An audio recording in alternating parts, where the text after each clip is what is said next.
Hi friends, మనం తిరుమల గురించి తెలుసుకుందాం రండి. తిరుమల గురించి కొన్ని విషయాలు చాలామందికి తెలియవు. అవి మనం తెలుసుకుందాం రండి. చాలామంది ఆ ఏడుకొండల స్వామిని దర్శించుకుని తిరిగి ప్రయాణం ఇంటికే వెళ్ళిపోతారు. కానీ చాలా విషయాలు ఉన్నాయి పైన తెలుసుకోవడం. ఏడుకొండలపై ఎన్నో వింతలు విశేషాలు ఉన్నాయి. ఏడుకొండలపై కొలువైన వెంకటేశ్వర స్వామిని దర్శించుకున్నప్పుడు కలిగే ఆ అనుభూతి ఎన్ని పుణ్యక్షేత్రాలు తిరిగినా రాదు. అందుకే అందరూ తమ జీవితంలో కనీసం ఒక్కసారైనా ఆ వడ్డీ కాసుల వాడి దగ్గరకు వెళ్ళి రావాలని అనుకుంటారు. శేషాచల కొండల్లో పూజలందుకుంటున్న అఖిలాండ కోటి బ్రహ్మాండ నాయకుడి నిజరూప దర్శనం చేసుకోవాలని ఎన్నో జన్మల నుంచి తప్పిస్తూ ఉంటారు.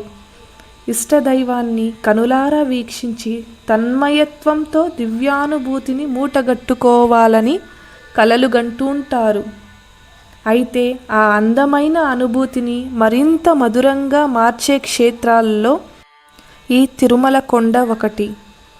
ఈసారి మీరు తిరుపతి ప్లాన్ చేసుకుంటే వెంకన్న దర్శనంతో పాటు పాపాలను తొలగించే తీర్థాలు, అందమైన జలపాతాలు, ఆధ్యాత్మిక క్షేత్రాలను కూడా చూసి రావచ్చు. మరి ఈ ప్రదేశాలు ఏంటి, వాటి ప్రత్యేకత ఏంటి, ఆయా ప్రాంతాలను ఎలా చేరుకోవాలి అనే విషయాలు నేను మీకు చెప్తాను రండి. తిరుమలలో వెంకన్న స్వామిని దర్శించుకున్న తరువాత పాపాలను హరించే పాప వినాశనం గురించి తెలుసుకుందాం రండి. శ్రీవారి ఆలయానికి ఉత్తర దిశలో సుమారు 2 మైళ్ళ దూరంలో పాప వినాశనం ఉంటుంది. పూర్వకాలంలో సప్త ఋషులు ఇక్కడ తపస్సు చేసి తమ తపశ్శక్తిని ఈ తీర్థంలో ధారపోశారని పురాణాలు చెప్తున్నాయి. ఈ పవిత్ర జలాల్లో స్నానమాచరిస్తే సకల పాపాలు హరించిపోయి పుణ్యం లభిస్తోందని భక్తుల ప్రగాఢ విశ్వాసం. అందుకే దీనికి పాప వినాశనం అనే పేరు సార్థకమయ్యింది. వెంకటాచల మహత్యం ప్రకారం శ్రీనివాసుని కళ్యాణం జరిగినప్పుడు సప్త సమస్త దేవతలను ఈ పవిత్ర తీర్థ సమీపంలోనే భోజన విందు ఏర్పాటు చేశారు. ఆ సమయంలో అగ్నిదేవుడు తన దివ్యశక్తిని ఉపయోగించి వంటకు అవసరమైన అగ్నిని అందించాడు.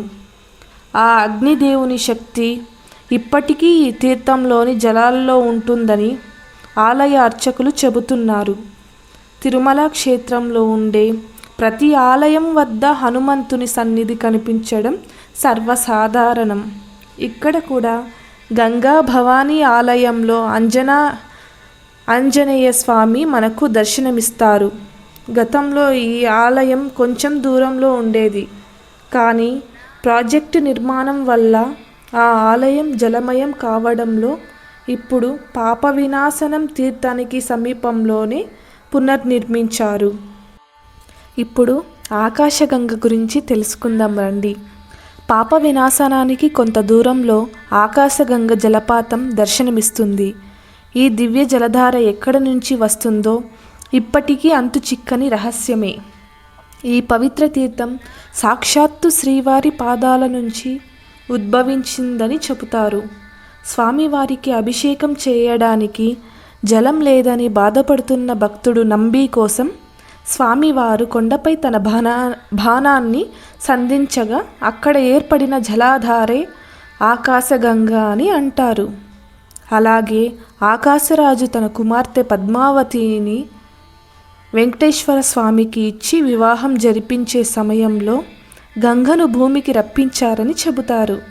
అలా గంగ భూమికి చేరడం వల్ల ఈ తీర్థానికి ఆకాశగంగ అనే పేరు వచ్చింది.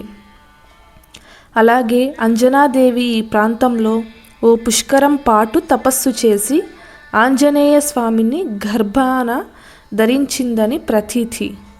అందుకే దీన్ని ఆంజనేయ స్వామి జన్మస్థలంగాను పేర్కొంటారు.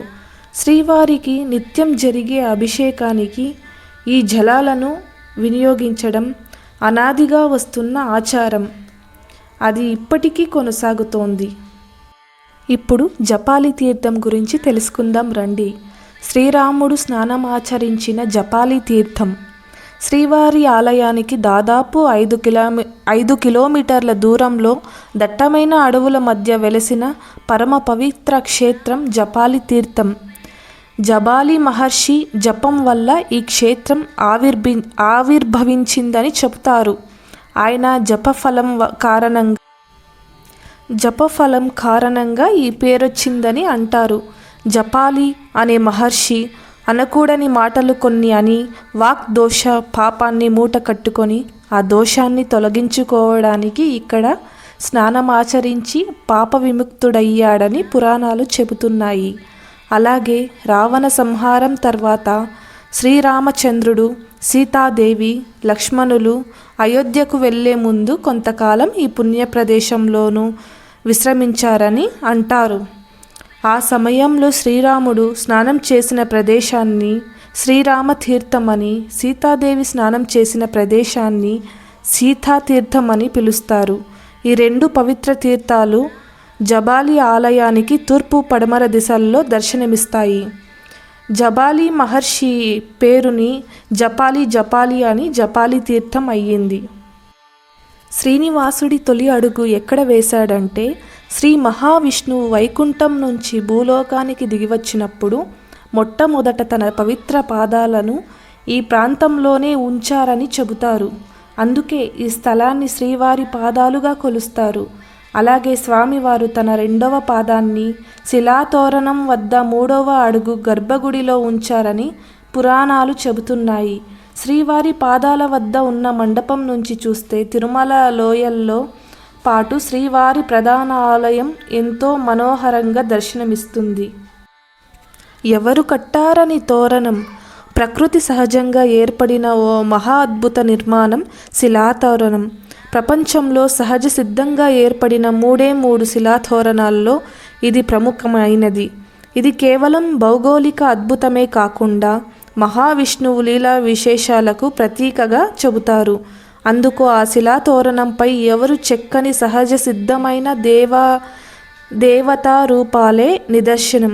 శ్రీ మహావిష్ణువు చేతిలో ఉండే శంఖం, చక్రం ఆకారాలు ఈ తోరణంపై స్పష్టంగా కనిపిస్తాయి. అలాగే శ్రీవారి పాదముద్రల ఆకారాలతో పాటు గరుత్మంతుడు, ఆదిశేషుని నాగాభరణం, స్వామివారి వరదహస్తం, కంఠిహస్తం కూడా ఈ తోరణంపై కనిపిస్తాయి. ఈ పుణ్యక్షేత్రాలకు ఎలా చేరుకోవాలంటే తిరుమలలోని ఈ పుణ్యతీర్థాలని శ్రీవారి ఆలయానికి 6 కిలోమీటర్ల లోపే ఉంటాయి. ఈ పవిత్ర క్షేత్రాలను దర్శించుకోవాలనుకుంటే ఆర్టీసీ బస్సులు, ప్రైవేట్ వాహనాల్లో వెళ్లాల్సి ఉంటుంది. తిరుమల బస్టాండ్ నుంచి రోజు పాప వినాశనం, శిలాతోరణం అని రాసి ఉన్న గ్రీన్ కలర్ ఆర్టీసీ బస్సులు తిరుగుతూ ఉంటాయి. సాయంత్రం 6 గంటల వరకు ఇవి అందుబాటులో ఉంటాయి. ఈ బస్సు ప్రయాణం ద్వారా సులభంగా తక్కువ ఖర్చుతో క్షేత్రాలన్నిటిని దర్శించుకోవచ్చు. టికెట్ ధర 120 ఉంటుంది. ఈ టికెట్టుతో అన్ని ముఖ్య పుణ్యక్షేత్రాలను పాటు వేణుగోపాల స్వామి ఆలయం, చక్రతీర్థం కూడా దర్శించుకోవచ్చు. మీకు నచ్చిన క్షేత్రం వద్ద దిగి దర్శనం చేసుకుని తిరిగి అదే టికెట్టుతో ప్రయాణం కొనసాగించవచ్చు.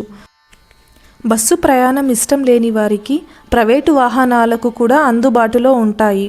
ఈ వాహనాల్లో ఒక్కొక్కరికి 150 నుంచి 200 వరకు ఛార్జ్ చేస్తారు. జపాలి తీర్థం అడవి లోపల ఉంటుంది కాబట్టి వీరు అక్కడికి తీసుకెళ్లరు, అదనపు డబ్బు అడుగుతారు. కొండ కింద అలిపిరి పక్కనే కపిల తీర్థం ఉంటుంది. అక్కడ జలపాతం ప్రకృతి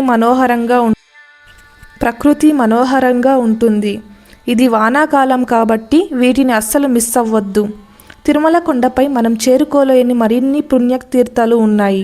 వాటి వద్దకు వెళ్ళాలంటే ఏడాదిలో ఒక్కసారి మాత్రమే అనుమతి ఉంటుంది. మరి ఆ తీర్థాలు ఏంటి, వాటి ప్రాముఖ్యత ఏంటి, వాటి దగ్గరకు ఎలా చేరుకోవాలి, ఎప్పుడు అవకాశం కల్పిస్తారు, వాహనాలు వెళ్ళలేని ఆ ప్రాంతాలకు వెళ్ళడం ఎలా, ఇవన్నీ తెలుసుకోవాలని ఉందా? అయితే కమెంట్ చేయండి. ప్లీజ్ లైక్ చేయండి, షేర్ చేయండి, నా ఛానల్ను సబ్స్క్రైబ్ చేయండి. మీకు మరిన్ని వీడియోస్ ఇలా నా ఛానల్ ద్వారా తెలియజేస్తాను. Thank you for watching my channel and my videos.